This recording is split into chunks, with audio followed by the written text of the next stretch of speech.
Hello once again, and welcome to another story of success. Our last story this week features Nestlé International Travel Retail and the steps that this business has taken to pioneer sustainable actions across its wide portfolio of products and lead the industry by example in so many ways. There have been many challenges along the way, not least because of the complexities of covering various geographical regions, but the scale of change too. We sent our lucky reporter Peter Marshall to visit the company HQ in Vevey and learn more about Nestlé's journey to success and the brand that is taking the industry by storm.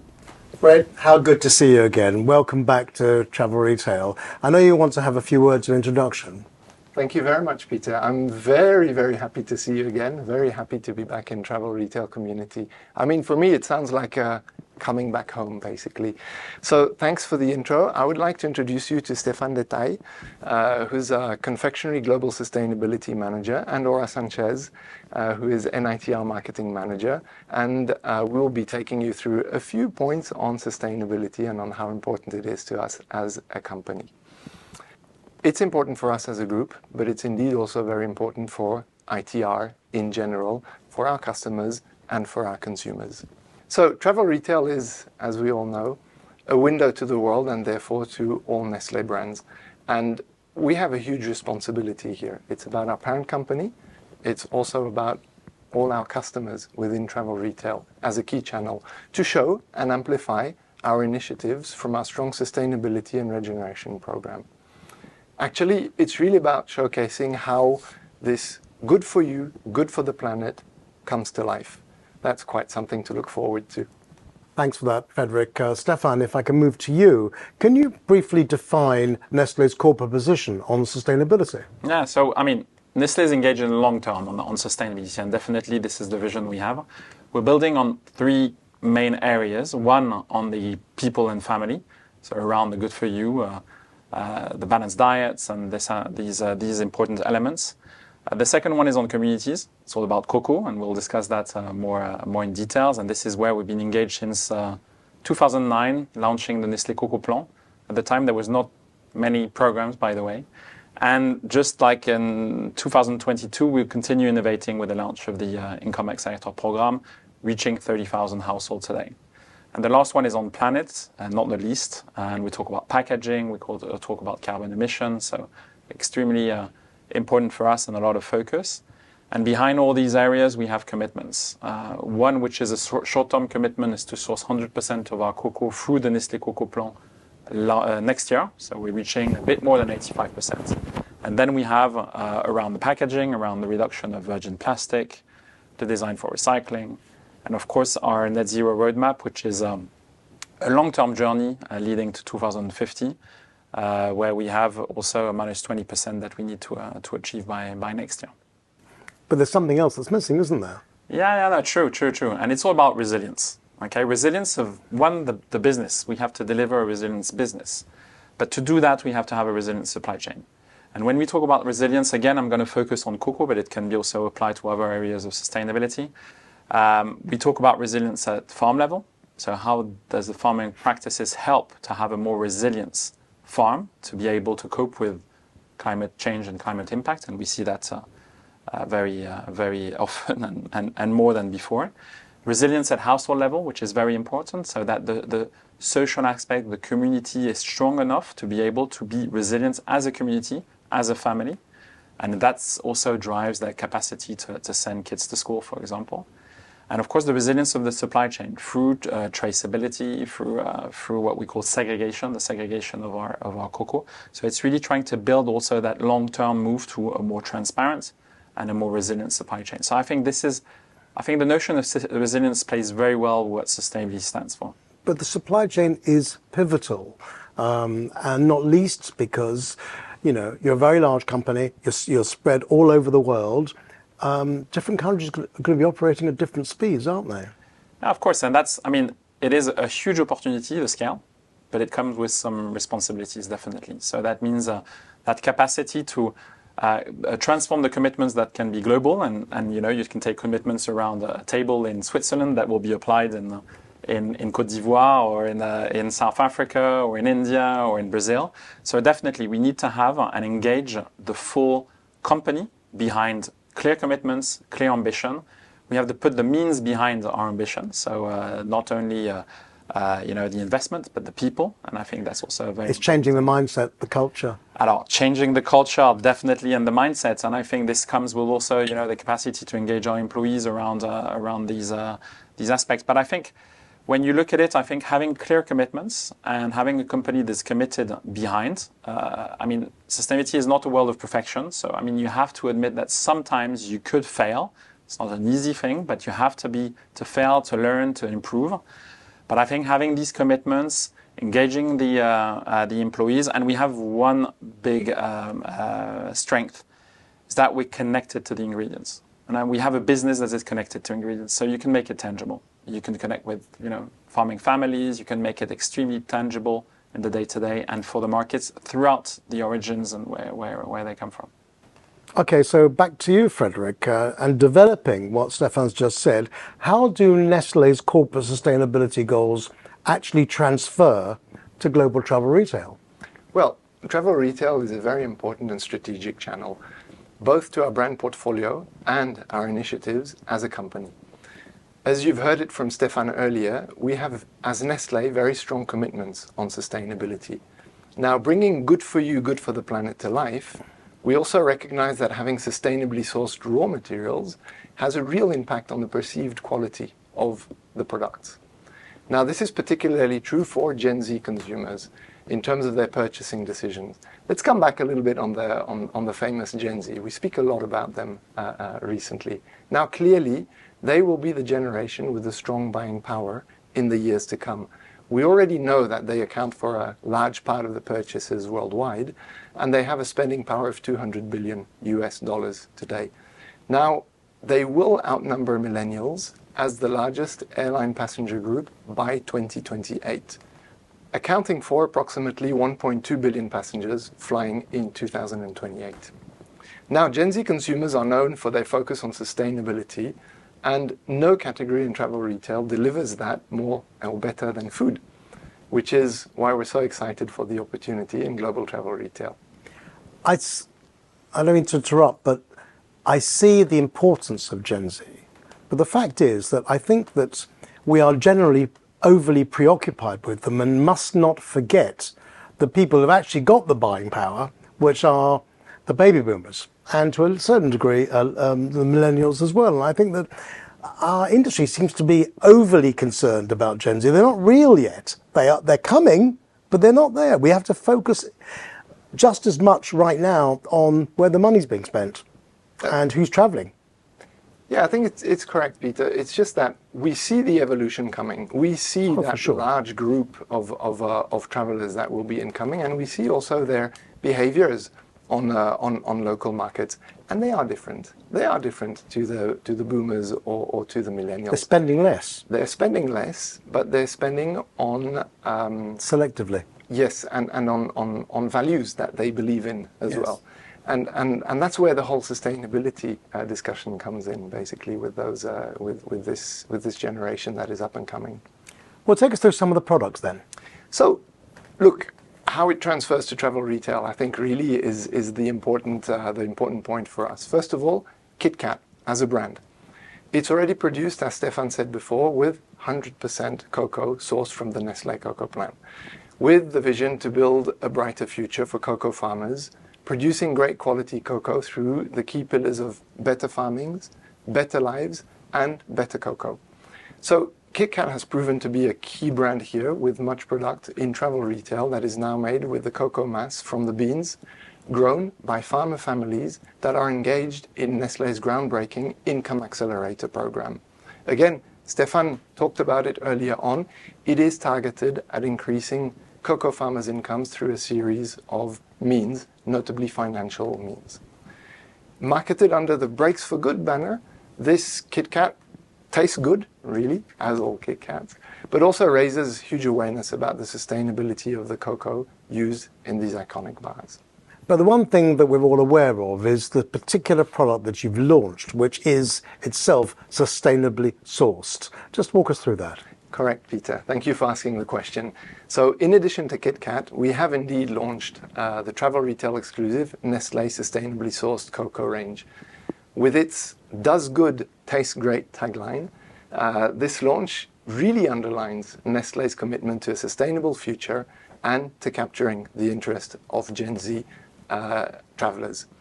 Now, we believe this new range has a huge potential in terms of sales, but also bringing to life the key message on sustainability, and we're only at the initial phase of development. We've only launched it at the beginning of this year. So Nestlé Sustainably Sourced Cocoa, I would say, has it all, from sustainable cocoa to paper packaging wrappers, making it a full package. It tastes great as well, I have to say. It really does. It's an excellent bar of chocolate. Thank you. And it has to. Don't remember, in confectionery, the key entry point of shoppers and consumers is pleasure, always. So it has to taste great. Let's move on to Smarties. What's happening there? So Smarties is a good example, Peter. Thanks for raising it. Actually, it takes me to talking about paper packaging.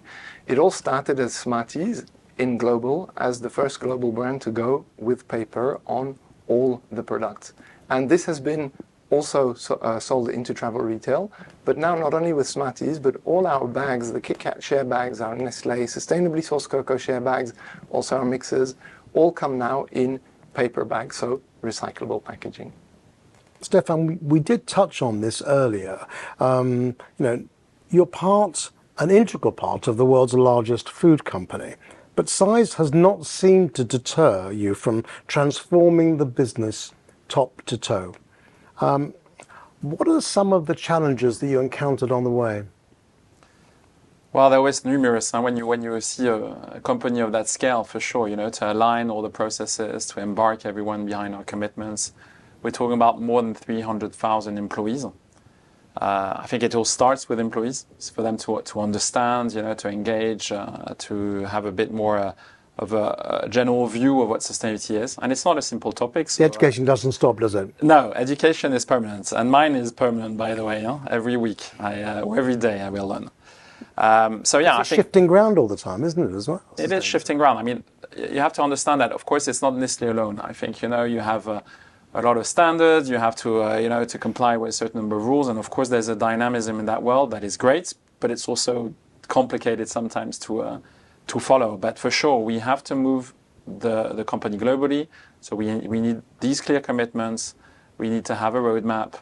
We need to have the investment. We need to have the management that is also behind these commitments, which is totally the case. But I think what is also important, what I discussed a bit very briefly, is that resilience aspect. I think it's also how does sustainability not only impacts and gives a social impact, but also reinforces the resilience of the business. To be clear, is how will we deliver the products we do today in 30 years' time? And we see the impact today. And that resilience could be on the availability of the ingredients, but also on the price and many different aspects. So I think sustainability is at the heart of what we do in terms of capability to deliver our business ambition. There's absolutely no room, not 1 inch of greenwashing here. No. I think, honestly, it's an interesting question because for sure, when you see the size of Nestlé, big companies, we're going through a moment of lack of confidence in big structure. But I can tell you that from the inside, what we do it with a clear focus. We do it for the right things. And my view is very clear. What we deliver on the ground, specifically in cocoa, is innovative, is driving change, is also building differences versus what is happening on the ground. So, I mean, I don't talk about greenwashing. I talk about, actual facts. So that's what we're looking at. I get the ethos, and it is highly laudable. But let's just drill it down a bit. What were the key elements that you introduced that were pivotal to accelerating your sustainability journey? Well, I think, it all comes back. I mean, human beings need to have sometimes goals and commitments and ambitions. So having goals, again, I think this is what really changed. You have clear goals, you have a roadmap, you have intermediary internal results that we need to deliver. So yeah, I think this is really the base and the foundations. But you have to build them well because there are complex KPIs behind and need to measure them. So I think it's very important we build them. The second aspect is really around the capability to build partnerships. And sustainability is not a one-man show. Sustainability has to be collaborative. You have to listen to the criticism, to learn from the issues you have, and you have to build strong partnership. And this is something that, if I go back to cocoa, when you go back to the history, 2009 we launched the Nestlé Cocoa Plan. Then we co-built the first certification for cocoa with UTZ at that time, that now is part of Rainforest. We made also a decision, to streamline, to simplify, to harmonize. So now we have one certification body, which is Rainforest Alliance. This is how we stepped in. So I think it's a one, you have to have the goals and the ambition clear. The second one is to build the right partners behind. And be ready to fail, which is not easy because it's we talked about the scrutiny. We're a big company, so we have a lot of responsibilities. But you have to be clear that in sustainability, yes, you sometimes you fail. That's clear, and that will continue to happen. And we're in a moving environment, so we talk about climate change, but who could have anticipated the impact of climate in the production in Côte d'Ivoire last year? So, there's some things we can't, what we anticipate. What we need is to prepare the foundation so we can be more resilient in the future. So, just developing this, how much stock, how much importance do you place behind your people on the ground? No. Well, that's a good question. I think it's extremely important because, we mentioned the fact that I think the beauty of the business of Nestlé is that connection with agriculture. Okay, so we need experts on the ground, and we have people that are extremely committed, that are in the field. I take the example again of Côte d'Ivoire because it's the biggest cocoa production and origin in the world. We have a great team, and without that great team, we couldn't push some suppliers, even push some NGOs on the ground, to go in certain direction. We couldn't test and learn. We couldn't build new ways of delivering agro practices that we try to implement. We're not doing that alone, but the teams are essential. And I think we have quite an exceptional team in West Africa today that is really delivering. Of course, in Latin America, in Brazil also, we are delivering a lot in that origin country, Ecuador also. So we have a spread of knowledge where we build that community and sharing model. But I think it's very, very important that it all starts from boots on the ground and a reality check that is very important. We're selling products, but they don't come from nowhere. They come from a reality. That reality is delivered by teams in the ground. Okay, Aura, to you, finally. Yes. Thank you. Can you briefly tell us what you've implemented to date across your brands? Yes, sure. So I want to start first with something very important. Since 2009, actually, we started with this cocoa plan, embedding the cocoa plan in our products. So you can see, and this is how we have marked with the cocoa plan logo, no? And also with the certifications that is Rainforest Alliance. But we didn't talk about it, actually. This is the first time that as Nestlé we dare to talk, and this is great because it's not promises. It's about numbers and results now after 15 years. So now we are very proud of, for example, you can see in our products a QR code where you can go, you can see what we have done really. Mm-hmm. So it's for us that we work at together with these brands. It's amazing to see that our work has a purpose behind. Don't open it, I want to take it away. Yeah. Okay. So, just go through the brands. Yes, sure. So, as Fred shared with us, so we recently launched Nestlé Sustainably Sourced. So what we have done actually is to select the number one brand for Nestlé, that is Nestlé. It is already a loved and known brand, so there's no, there's no risk there on bringing something up to life. And then we claim it. We put sustainability at the core of this range, claiming it sustainably sourced cocoa, in front of everything. So we put it there in the point of sales because we are using that one as a vehicle to communicate the cocoa plan for the rest of the range. It's not only this one, it's about KitKat, Smarties, Quality Street, and all our products are actually, following the same direction. So that's why this is very important launch. We know as well that 80% of our of the purchases are sharing and also gifting. So that's why you can see that the range is based on what the consumer is already looking for. We have giftable solutions, and as you can see as well, we are playing very different with the rest of the competition and brands and categories that are playing towards sustainability. That is very dark, kind of very serious topic. So we came up with something very vibrant, actually, colors everywhere, so can be more engaging with the younger generations. May I add one point, Ola? Sure, please. I think one key point also for this new range, which is beautifully done, well done by the way, is the fact that it is travel exclusive. It is available nowhere else than in travel retail. And that is also one of the main purchase drivers in travel retail. People will see how strong it stands out on the shelf. Strong and vibrant. Yes, exactly. So it's a very high quality. You can see by tasting the products that you have visible inclusions as well that are driving a lot of taste. You're whetting my appetite. Well, that's why you.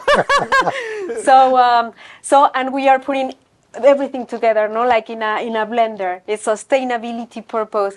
It's a good quality chocolate, and it's also like a giftable solution and travel retail exclusive, which is a value for our retailers.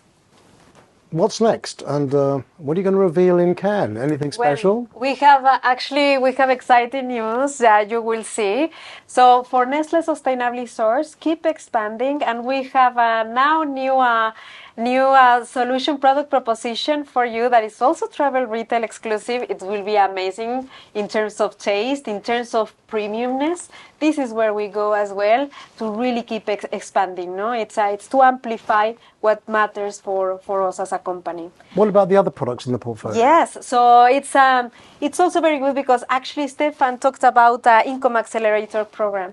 So now we are also, leveraging what the world is doing, but in travel retail, which is the Income Accelerator program for KitKat. 80% of our sourcing comes from the European factory, so that means that every time that the consumer is choosing a KitKat, actually it's contributing to this to the implementation of this Income Accelerator program. So it's changing really or it's closing the living income gap. It's ticking the boxes, isn't it? Absolutely. So as I said, it's not promises. It's really trying to materialize as fast as possible what we already said. And for the rest, we are moving now, I can say, and I'm super proud of, we are super proud of that. We are changing all the sharing bags that are actually the biggest, source of the business to paper. The secondary packaging pack is moving towards that direction. And in the future, of course, we will be also leveraging, the technology to be transforming the primary pack. But this is already a big change, and we are actually KitKat is the first one really going towards that direction. Okay. One thing interesting on the Income Accelerator is what is different? We talk about sometimes, consumers or stakeholders could have some doubts on, the transparency we put behind the sourcing there. For the KitKat Income Accelerator, under the Breaks for Good umbrella, we're really innovating also in the traceability of the supply chain. So what we're doing is that we're isolating the cocoa coming from the 30,000 households and farming families that are engaged in the program, and bringing that up to the factories. And we're flooding our factories with fully segregated, we call it mixed identity preserve, which is a bit of a horrible name, but it just shows that that's the highest, in the pyramid of traceability, we're at the top of that, to really guarantee that cocoa comes, and it's not mixed with any other type of cocoa. So one thing is connecting what we do on the ground with our consumers, and secondly is also connecting with the impact. We're going to have a new set of measurements in early next year, but on the latest, we increased by 32% the net income of farming families. So it's generally measurable. Generally measurable. We increased also the productivity. So the idea is, how can we work on productivity to increase coconut net income, and how can we diversify? There, we're still building a foundation, but we're hopeful that diversification of income will also increase. And that's all about resilience. The dependency on one crop is risky, because whatever happens, of course, it touches directly the family. If we begin to diversify through diversification of crops, with other small businesses, with the women at the center of the decision, I think that's also very important, and that's probably one element, one proof point that demonstrates also what we do on the ground. Yeah, so unfortunately I need to go. But for one good thing is that we have an Income Accelerator meeting that I cannot miss. So I'll have to leave you. But I think thanks a lot for the conversation. I think we're very proud to share what we do. Still humble. Okay, humbleness is important. Its importance. But well, I have to leave for that meeting. So thanks a lot for your time. Thank you for your time. Thank you. Thank you. Thank you. Bye. Bye. Bye. Cheers, Stefan. Thank you. See you. All right, now it's back to you again. The crunch question, I guess, is one to ask you just how have retailers taken to the product? Well, actually, we had a very, very nice surprise. That was last year when we introduced for the first time to the retailers the product. And we realized that this is what they were looking for, actually. There is a value that they are expecting from our side for the landlords, for the retailers, and also because they see that this has a value also for the shoppers. So we were ticking actually the boxes also for them. So they all buy in. So we are full distribution? Yeah, now no, because we are starting the distribution. Takes some time to receive the orders to start, spreading to the world. However, we had acceptance of all of the retailers of the industry, which is actually something that sometimes is difficult to have. So what activations are we going to see? Okay, so actually we started already, with personalization. We know that when you are traveling, you want to bring back home something special, something unique for your friends, for your loved ones. So in this case, you are bringing back home something with a purpose, which is actually nice. So we have a sleeve. So you can really build. You can build your gift, personalize it, and then bring back home something that is unique and sustainable as well. Okay, and in the point of sales, you will see, as of next year, actually elevated experiences in the point of sale, so the shopper can really feel that they are joining the action, or they are taking action from the airport, and the experience where they are in the airport. So you'll be in a position to measure consumer reaction. Yes, absolutely. That's crucial. With some brand ambassadors running with the activations in the point of sales, we will be able to really know and to measure the interest from the shoppers directly.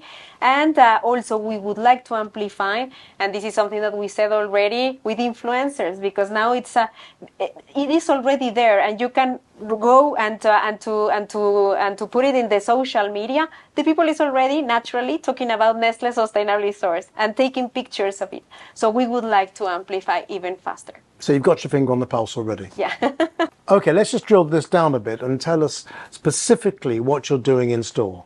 Yes. So in the store, you will see as well the same as the packaging that are using vibrant colors. You will see also that the materials, the point of sale materials, are in the same direction, with something special actually, that you will find the sustainability proof points there. So for example, we can say exactly what we have done, the numbers, and a QR code that can drive you directly to the website that can tell you more about what we have done.